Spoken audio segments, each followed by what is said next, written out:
Ever feel like your brain is playing tricks on you? Well, get ready for a wild ride, because today's deep dive is all about a classic psychology experiment that proves just how easily our perceptions can be manipulated. Oh, interesting. We're talking about the rubber hand illusion. And what makes this illusion so fascinating is that it's not just some parlor trick. It reveals fundamental things about how our brains construct our sense of self and our physical presence, in the world. So you might already know the basics: fake hand, real hand, some strategic stroking. Right. But trust me, this deep dive is going to take your understanding to a whole new level. Okay. We're diving into a 2022 research article titled The Rubber Hand Illusion: Top-Down Attention Modulates Embodiment, to uncover some seriously cool nuances about this illusion. And just to make sure everyone's on the same page, imagine this.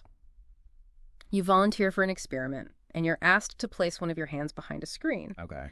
Out of sight, out of mind, right? Right. Not so fast. Because on the other side of that screen, strategically placed to mess with your senses, is a realistic-looking rubber hand. Okay.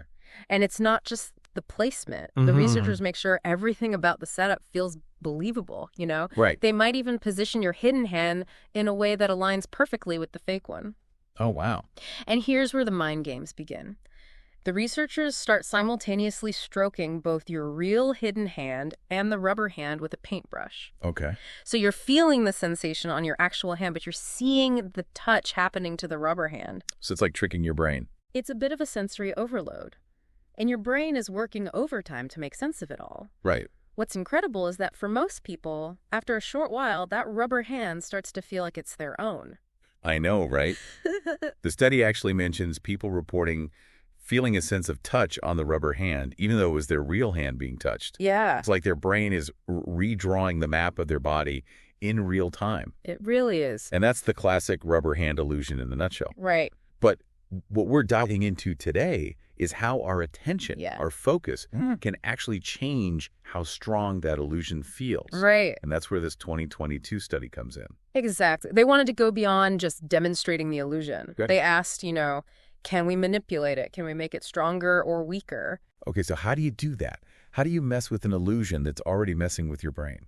Well, they did it in two clever ways. Okay. The first was by playing with something called cognitive load. All right, let's break that down. Okay. Imagine you're in this experiment, and while this whole hand stroking thing is happening, they also ask you to memorize a string of random characters, like K2Z9P. Right. Not exactly easy, right? No. That's high cognitive load. Your brain's doing a mental juggling act. Precisely. And they compared that to a low cognitive load group who only had to remember a single repeated character, which is way less taxing on the brain.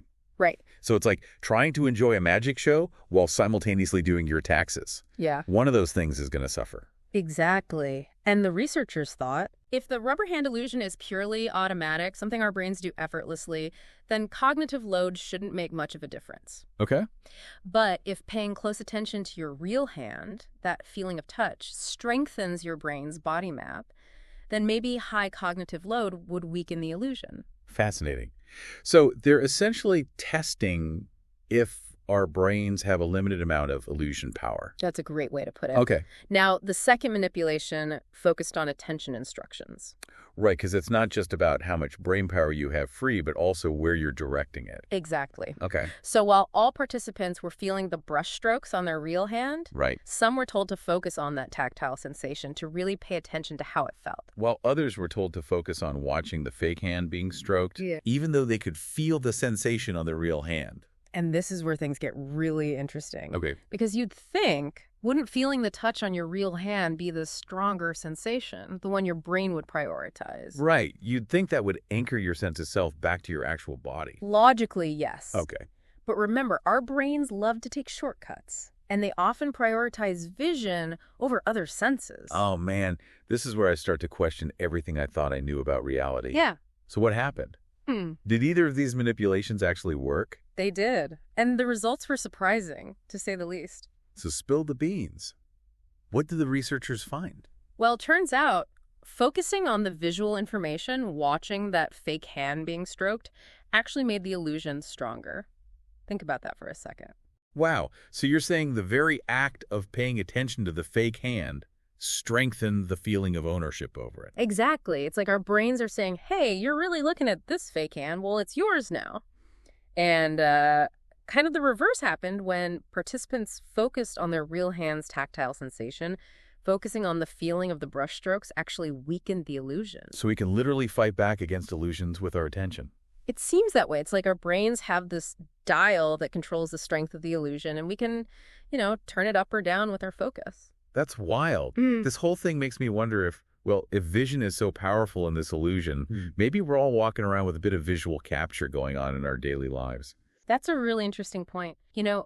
Our brains might be more easily swayed by what we see than what we feel, even when those two senses are telling us different things. It's almost like we're more willing to believe our eyes, even when they might be deceiving us. Yeah, it's a bit unnerving when you think about it. But, we have to remember that cognitive load manipulation... Right, the whole memorize these random characters thing. Exactly. So it didn't significantly affect the illusion's strength itself, but it did make the experience less enjoyable for the participants. Oh, really? Less enjoyable how? Well, it's like, imagine trying to appreciate a magic trick while simultaneously doing your taxes, right? Your attention is split, and some of that wonder, that enjoyment is lost. I see what you mean. It's like being mentally somewhere else, so you don't get the full impact of the experience. Exactly. It suggests that even though the illusion might still work on some level, the overall subjective experience is different when we're mentally taxed. Fascinating. So to wrap things up, this study gave us a peek behind the curtain of our own perceptions. It turns out we're not always stuck with whatever our senses tell us. And perhaps, just perhaps, by understanding these subtle influences, we can start to develop, techniques or practices that allow us to, better navigate a world full of illusions and biases. Now, there's a thought. If focusing on touch can weaken the rubber hand illusion, could practicing mindfulness of bodily sensations, really tuning into our physical experiences, make us less susceptible to other kinds of illusions or biases in our daily lives? Something to ponder.